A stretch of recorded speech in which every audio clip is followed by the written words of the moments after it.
Esta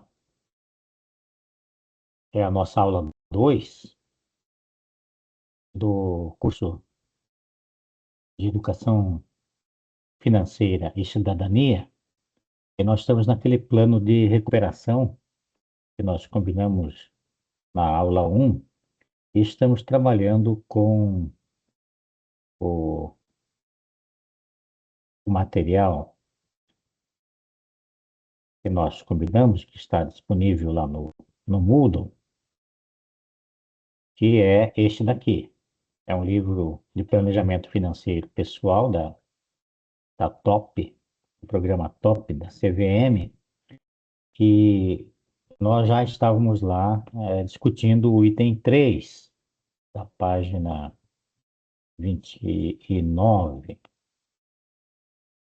Nós tínhamos começado a falar aqui do item 1.3, na verdade, né? O item 1.3, na página 28, orçamento e fluxo de caixa, nós tínhamos começado a conversar sobre isso. E eu vou passar rapidamente aqui um dos aspectos importantes em relação a finanças comportamentais, e eu estou falando aqui dos viés de consumo. Então, tomar decisões é algo que fazemos o tempo todo ao longo da vida. E muitas dessas decisões que nós tomamos, elas acabam sendo tomadas a partir de atalhos mentais ou regras de bolso, né? E são os chamados, são regras aqui que você acaba muitas vezes assumindo no teu processo de tomada de decisão, sem ter a consciência de que faz parte. Um deles é o efeito adesão ou comportamento de manada. Esse efeito adesão é um fenômeno psicológico que consiste na tendência a fazer ou crer em algo porque um grande número de pessoas o faz. Um grande número de pessoas pode estar errado, ocorre isso na política e ocorre isso em relação às decisões de consumo. Então, a ideia é que para você conseguir poupar, não importa quanto você ganha, você precisa cuidar com esses tipos de situações.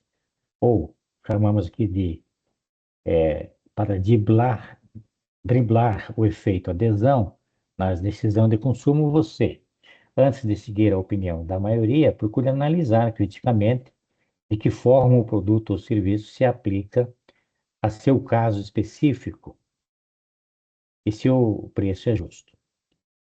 Evite consumir produtos que estejam em grande procura ou viajar em épocas de alta temporada. São exemplos típicos de popularidade que custa mais caro. Tente pesquisar diferentes fornecedores, aproveitar promoções e negociar descontos. Procure se conscientizar do momento em que está vivendo, uma vez que, em tempos de crise ou de euforia social, somos mais sujeitos a nos deixar levar pelo clima que se estabelece. Um outro efeito é chamado efeito halo, e é um viés cognitivo em que nossas primeiras impressões sobre determinadas características de uma pessoa influem no nosso julgamento sobre as outras, não necessariamente relacionado. Bom, um exemplo poderia ser ligado a isso é o uso de celebridades para promover um produto ou uma marca, pois são pessoas cuja beleza ou fama criam um tamanho halo em torno delas, né? Influência que as torna especiais em todos os sentidos. A avaliação racional sobre a qualidade do produto é ignorada, e isso é um problema. Para evitar isso, identifique as características do produto que são realmente importantes, a fim de concentrar seu julgamento nelas, em vez de se restringir ao mostrado pela propaganda ou pelo vendedor. Pesquise concorrentes que oferecem alternativas similares por menor preço, pois a aura que se cerca uma marca famosa é o resultado de um investimento em marketing, que pode tornar o preço do produto excessivo em relação ao seu benefício. Procure, né, busque qualidade e boa relação custo-benefício em suas decisões de compra. Um outro item, o item 1.3.1.3, é a falácia dos custos irrecuperáveis. É um viés que faz o consumidor apegar-se a despesas ou custos que já ocorreram e não podem mais ser reavidos. Não é porque você já gastou um dinheiro numa decisão errada que você tem que continuar gastando dinheiro nessa, nesse produto ou nesse serviço que você iniciou o consumo. Para contornar esse viés, antes de tudo, identifique os custos irrecuperáveis. Aceite o fato de que já estão perdidos e trabalhe os objetivos de consumo com foco nas utilidades e garantias que esses produtos ou serviços vão te trazer no futuro. Você tem, esquece o passado, olha a situação atual e que tipo de benefício eles podem ser gerados no futuro, colocando mais dinheiro, no processo. Não é porque você já gastou que tem que continuar gastando, porque o ambiente pode ter mudado, as suas prioridades podem ter mudado e tal. Então, isso aqui é como evitar esse efeito. Faça uma revisão periódica dos gastos e despesas existentes para verificar quais deles não cumprem o objetivo pretendido ou não trazem mais benefícios esperados. Evite tomar decisões por orgulho e avalie as opções de compra possíveis com o tempo e o dinheiro disponíveis hoje. Sabe aquela história, né? Dar um boi para não entrar numa briga e dar uma boiada para não sair? Isso normalmente significa perda financeira. Outra estratégia recomendável é a fixação de limites de perda. Por exemplo, se você tem um carro antigo que costuma dar defeito, é importante estabelecer um limite de gastos com reparos, parar de gastar dinheiro com um bem que se desvaloriza a cada dia e avaliar se vale mais a pena trocar por um novo ou semi-novo, né? Uma vez aconteceu isso comigo e eu acabei, acredito, tomando uma decisão errada. Eu tinha um Santana muito bom de mecânica, pneu e tal, mas a lataria dele estava meio desgastada. Aí fui ver um orçamento para pintar, custava o valor que valia o carro. E depois de pintar, ele não valeria o dobro, continuaria valendo a mesma coisa, talvez um pouquinho mais. Aí eu resolvi trocar o carro, peguei um outro carro, mais novo, bem mais caro, e que me deu um monte de problema. E o outro não me dava problema, tinha uma mecânica perfeita, né? Devia ter pintado. Mas aqui está dizendo o contrário, né? Não colocar dinheiro bom em cima de algo que não vai valorizar. Bom, um outro viés aqui é a ilusão de controle. Consiste em acreditar na própria capacidade de afetar eventos futuros, ainda que não tenha qualquer controle sobre eles. Alguns pesquisadores afirmam que esse viés pode ter origem nas necessidades humanas de conforto, segurança, proteção, autoestima e bem-estar emocional.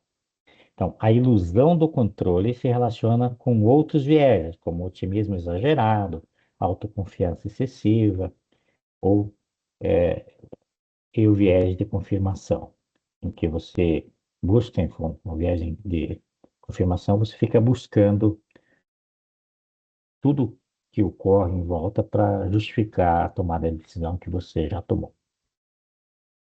Muito bem. E tem outros exemplos aqui, né?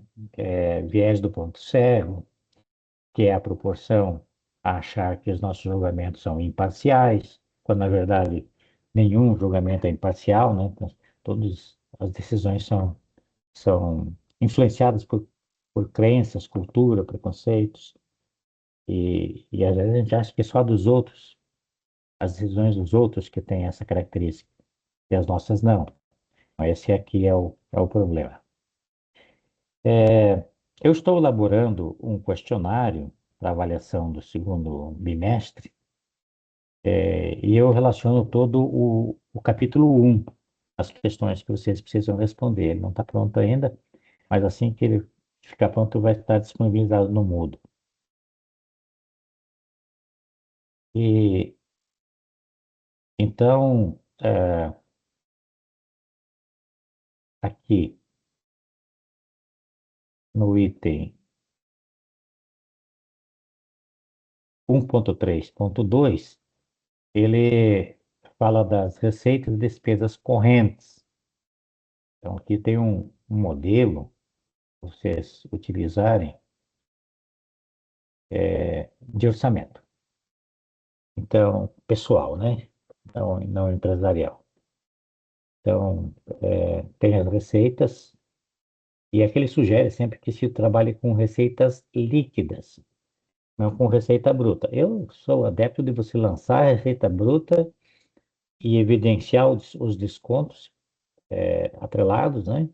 Sejam eles de INSS, seja ele de imposto de renda ou de crédito consignado, e para ficar evidenciado ali quanto do teu salário está indo com essas situações. Mas ele aqui sugere que seja trabalhado com receitas líquidas. Trabalho assalariado, aluguéis, investimentos, dividendos, hora extra, outros. E na coluna da direita aqui as despesas, né? Separado aqui em grandes blocos aqui, projeto de vida, o projeto de vida, então uma reserva financeira, aposentadoria, casa própria e outros projetos. Veja que ele colocou aqui pelo grau de importância que você devia dar. Não projeto de vida deixar lá para se sobrar alguma coisa.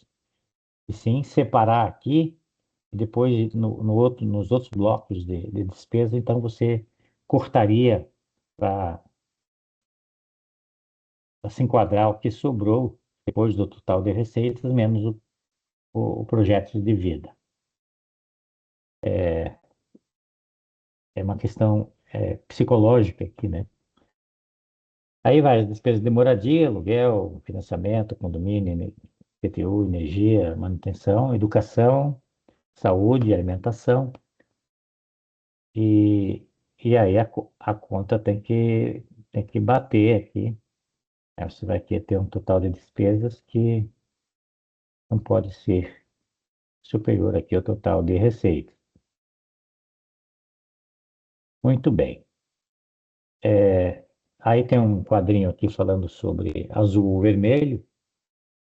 Se estiver com um orçamento equilibrado, mas ainda não começou a poupar, procure cortar gastos para formar uma reserva de emergência. Comece cortando 5%, mais tarde eleve para 10% e faça uma avaliação periódica disso, cada ano, cada 2 anos. O item 1.3.3 fala do custo de vida compatível com os recursos. Devemos ajustar o padrão e o estilo de vida à nossa faixa de renda familiar. Parece óbvio, ululante aqui, né? Mas sempre é importante ressaltar isso. Não é porque o vizinho ou o amigo tem um padrão de vida diferente que você precisa ter o mesmo padrão. Cada um tem a sua realidade orçamentária. Então, o que determina o equilíbrio do orçamento não depende da faixa de renda, mas sim do nível de despesa. Tem o efeito da inflação, né, que nem sempre o teu salário é corrigido com a inflação, e o preço dos produtos que você consome se elevam ao longo do tempo. Vivemos atualmente uma situação parecida como essa. O item 1.3.5 é a avaliação do impacto de potenciais mudanças nas receitas e despesas. Então, isso aqui tem que ser considerado, né? Às vezes você tem elevação, mas às vezes também tem despesas inesperadas, como situações de doença, nascimento de filhos, casamento, e isso tem que ser trabalhado e considerado. Mas a ideia toda é que você tenha capacidade de poupança, por menor que seja. E esse é um item também que vocês precisam ler e estudar. E acho que nesse momento o vídeo fica por aqui. A ideia é incentivar vocês a fazerem a leitura e dizer que nós vamos fazer um questionário para avaliação da nota do segundo bimestre. Muito obrigado.